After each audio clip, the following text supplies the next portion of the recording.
Alleluia. Alleluia. Christ is risen. Christ is risen. All right. All right. Alleluia, Christ is risen. Hallelujah, Christ is risen.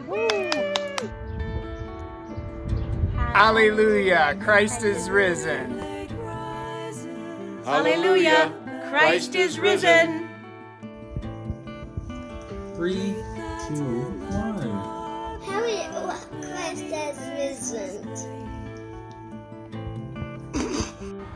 Hallelujah, Christ is risen. The Lord is risen. The Lord is risen indeed. Hallelujah, he is risen. Hallelujah.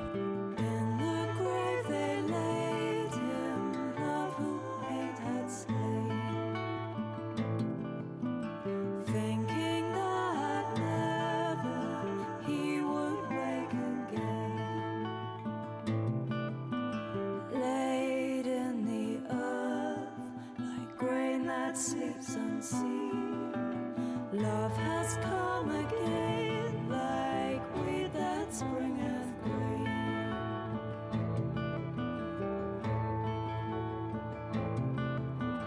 Forth he came in quiet, like the risen grain. He that for 3 days in the grave had lain. From the dead, the risen Christ is seen. Love has come again, like wheat that springeth green.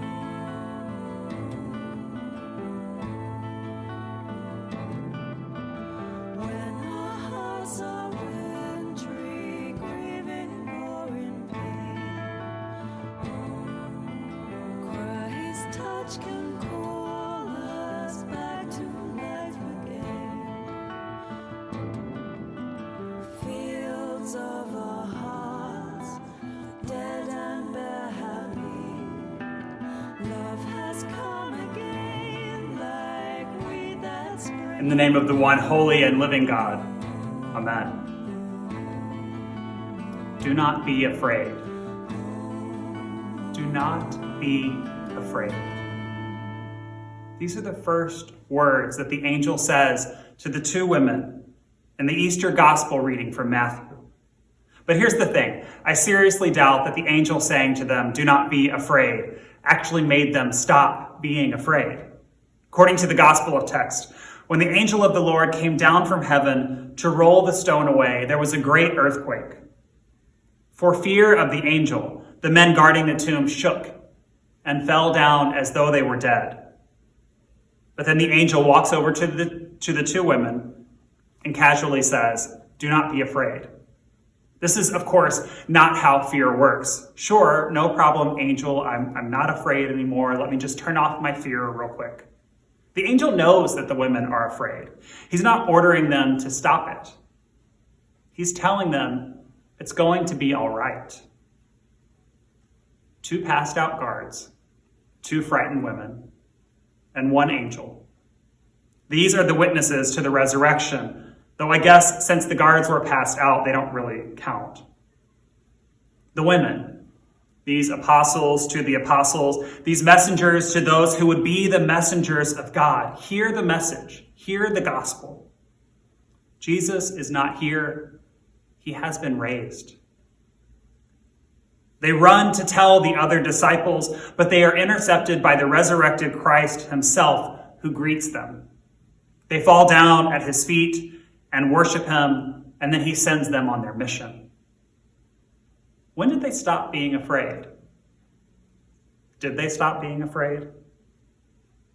Or did they just reach a point where they knew that the task they were given was more important than their fear?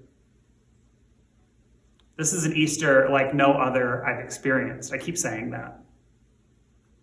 As I record this message on Saturday, it still seems impossible to me that I won't be in church with you all tomorrow on Easter Sunday, that we won't hear the organ and the choir, that we won't see the flowers extravagantly placed around the altar, that we won't proclaim together that Christ is risen and share our Easter communion.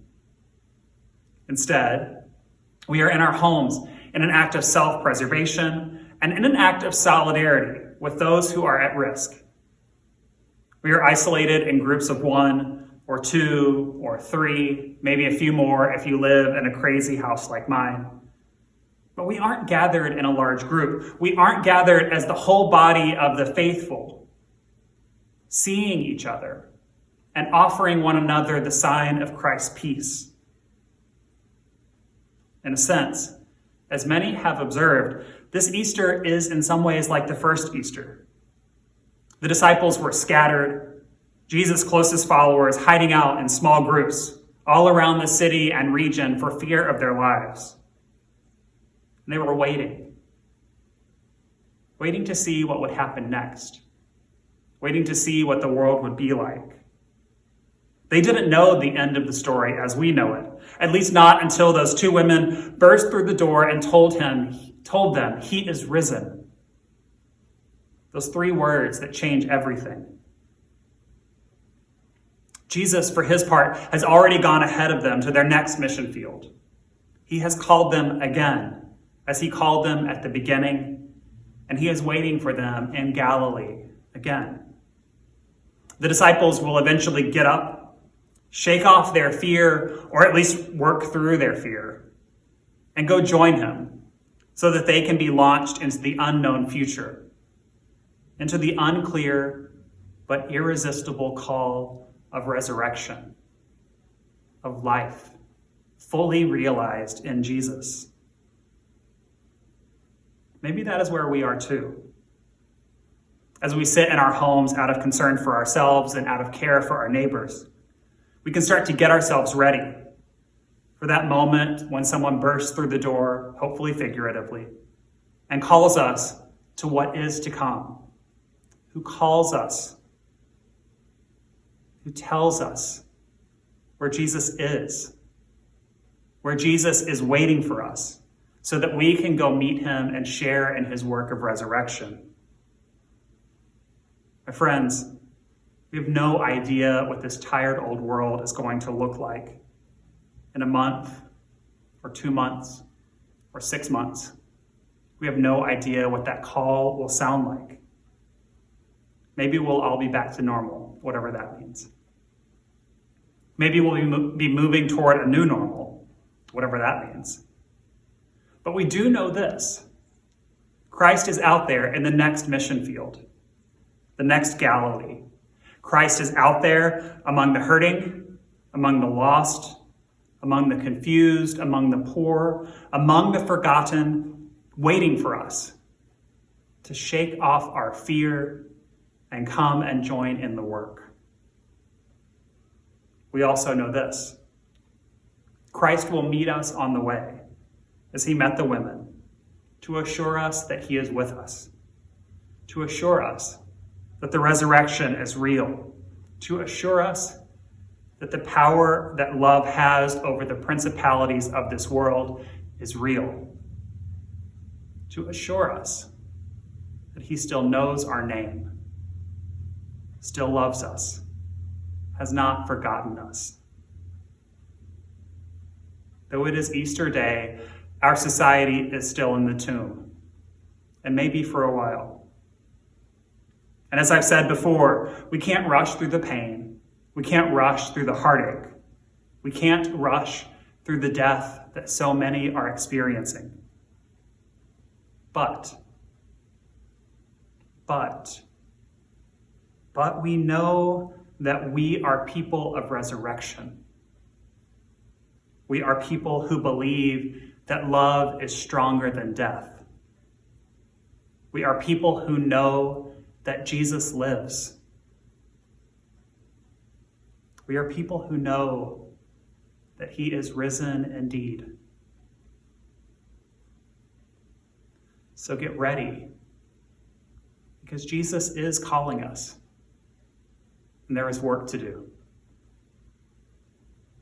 My friends, I love you all and miss you all. can't wait until we are all back together again. Until then, listen for the call of Christ in your life. And happy Easter.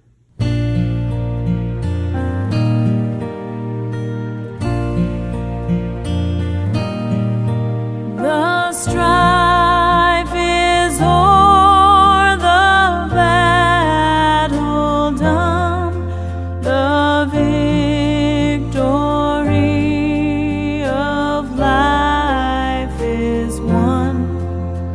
The song of triumph has begun.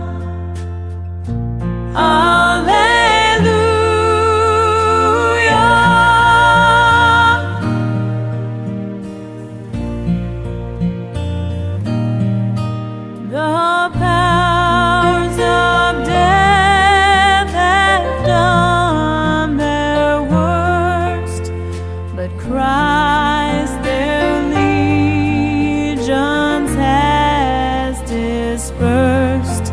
Let shine